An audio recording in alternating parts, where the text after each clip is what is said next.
Gilliard. I got so much motherfucking design on right now.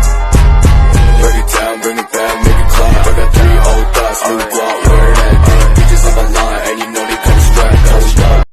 Assalamualaikum warahmatullahi wabarakatuh. Di sini saya akan membahas artikel saya mengenai efektivitas peran arbitrase syariah dalam menyelesaikan sengketa bisnis syariah. Di sini saya akan membahas satu persatu ya, mulai dari abstraknya, pendahuluan, isi, dan juga kesimpulannya.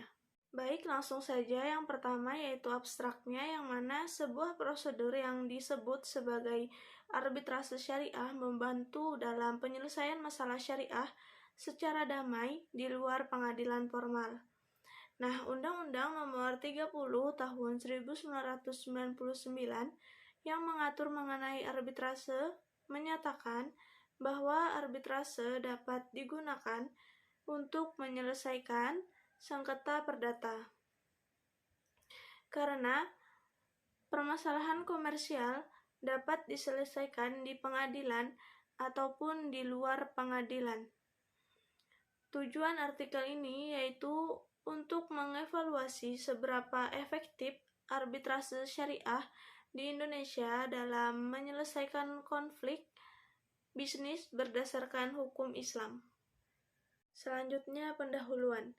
Masalah bisnis syariah dapat muncul baik di perusahaan syariah maupun bisnis yang dijalankan secara konvensional. Karena pesatnya perkembangan bank Islam yang memungkinkan dimulainya dan berkelanjutannya pertumbuhan popularitas transaksi Islam. Perdagangan Islam saat ini berkembang sangat pesat. Tantangan bisnis terkadang dapat diatasi dengan menggunakan berbagai strategi sengketa baik di dalam maupun di luar pengadilan. Misalnya nih, di non-litigasi ada 2 cara penyelesaian sengketa di luar pengadilan, yaitu dengan cara berdamai dan sesuai kesepakatan bersama. Karena arbitrase ini lebih murah, memakan waktu yang lebih sedikit, dan menghasilkan putusan yang tidak dapat diganggu-gugat oleh pengadilan.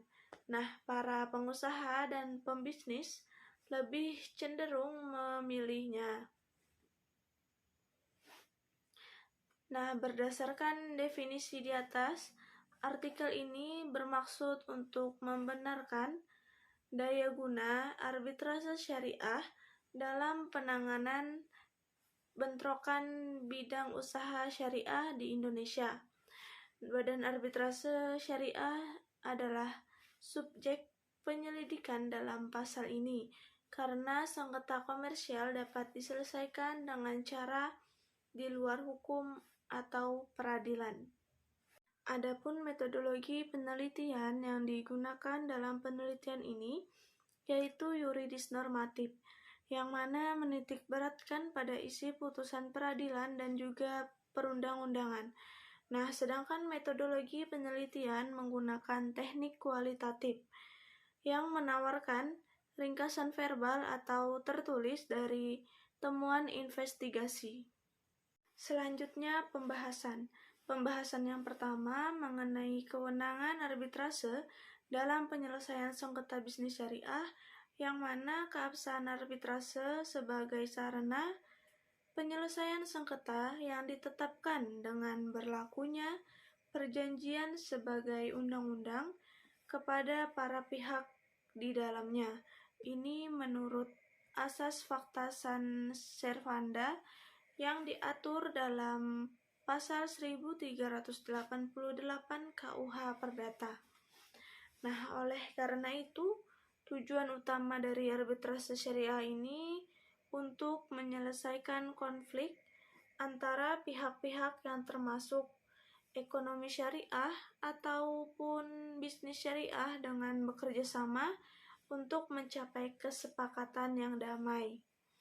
Nah, pembahasan yang kedua mengenai faktor-faktor penunjang dan juga faktor penghambat dalam penyelesaian sengketa bisnis syariah melalui Badan Arbitrase Syariah, yaitu ada aspek penopang dalam penyelesaian bentrokan bidang usaha syariah lewat lembaga arbitrase syariah. Kemudian ada juga aspek penghalang dalam penyelesaian bentrokan bidang usaha syariah ini lewat lembaga arbitrase syariah.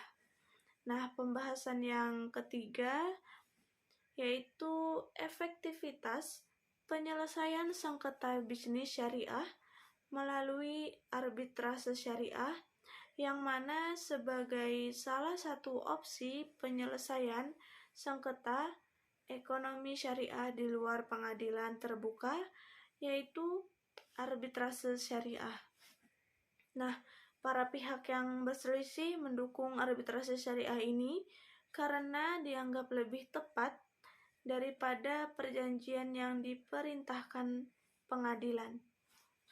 Penyelesaian di luar pengadilan seringkali lebih disukai karena menggunakan jalur penyelesaian sengketa non-yudisial juga memiliki banyak manfaat, antara lain yaitu ketulusan antara para pihak yang bersengketa selama proses arbitrase, prosedur yang bersifat rahasia dan cepat, fleksibilitas yang lebih besar dalam menyajikan ketentuan penyelesaian sengketa tersebut. Jadi kesimpulan yang bisa kita ambil dari artikel ini yaitu bisa kita lihat sendiri di Indonesia arbitrase syariah dipandang sangat berhasil dalam menyelesaikan masalah bisnis syariah. Karena arbitrase syariah itu lebih fleksibel dalam menawarkan parameter untuk menyelesaikan perselisihan, juga lebih murah dan tidak memakan waktu yang lama, dan mengutamakan perdamaian. Jadi para pihak yang berselisih itu lebih cenderung memilih arbitrase daripada proses pengadilan. Selain itu juga Al-Quran, hadis, dan fatwa MUI semuanya dijadikan landasan hukum oleh lembaga arbitrase syariah.